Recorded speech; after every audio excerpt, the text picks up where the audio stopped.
Ramesh felt his heart pounding with excitement as he got down at Makanbad railway station. He spotted his grandmother standing at one end of the platform, looking out for him.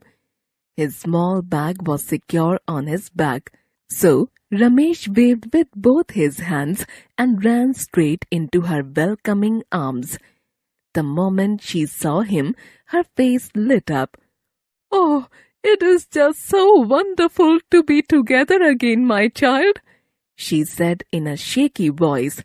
He gave her a tight hug. They turned and watched the train moving away slowly. Ramesh waved at Madan uncle, who had to get down at the next station for office work. Ramesh's parents could not come with him to Makanbad, a small village with a scanty population. Fortunately, Madan uncle had agreed to bring Ramesh along. Ramesh and grandmother headed home. He held her wrinkled hand and smiled when she gave him a toothless grin. Ramesh told her all about his school, teachers, friends, class, and the new boy, Amit, whom he had befriended. As they moved on the muddy path towards her small house that was not far from the station, they crossed the fields and a few huts. She told him about her pets, a cat, a parrot, and a cow, as well as her kitchen garden with lemon trees, brinjal, and tomato plants. Ramesh longed to taste the delicious food cooked by her. Ramesh knew she was an excellent cook. She had also been a good singer and composer in her younger days. After a hearty meal, Ramesh slept off.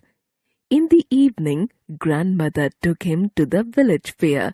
It was an annual event held in a vast ground near a rocky hillock.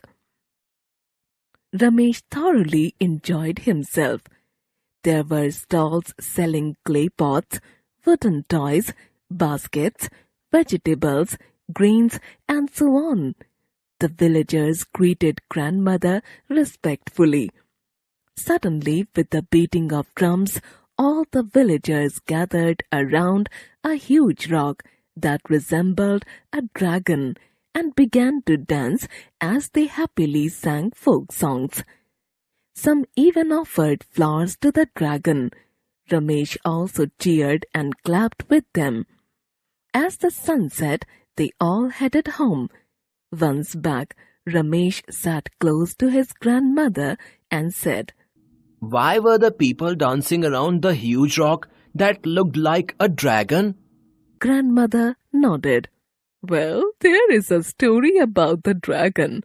Most of the people believe that it watches over us."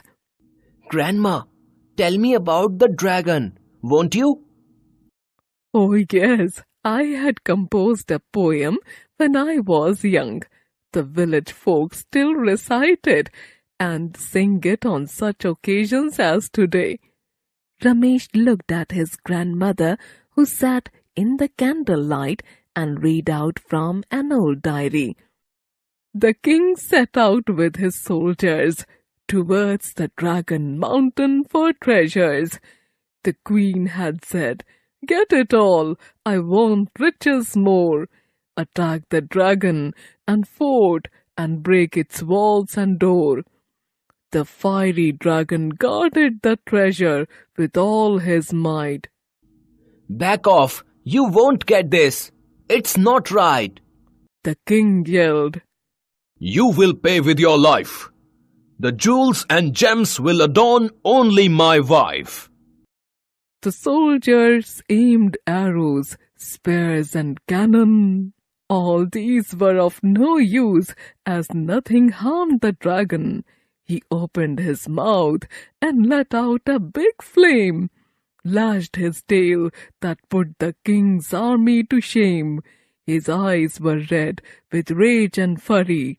He knew they would kill him and bury.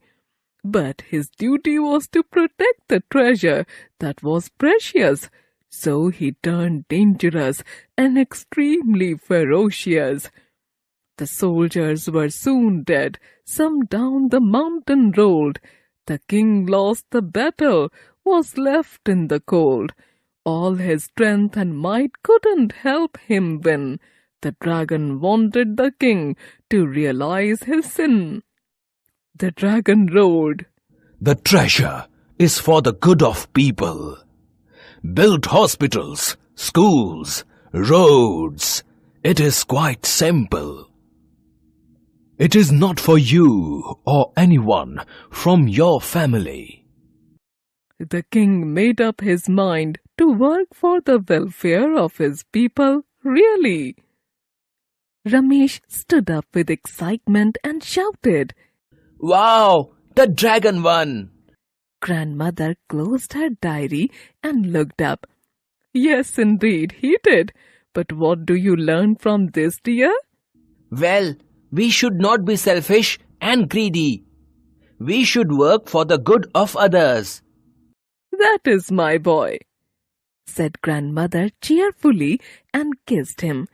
She continued, People believe that after many years, the dragon turned into a rock and never left the village. Right, Grandma, said Ramesh.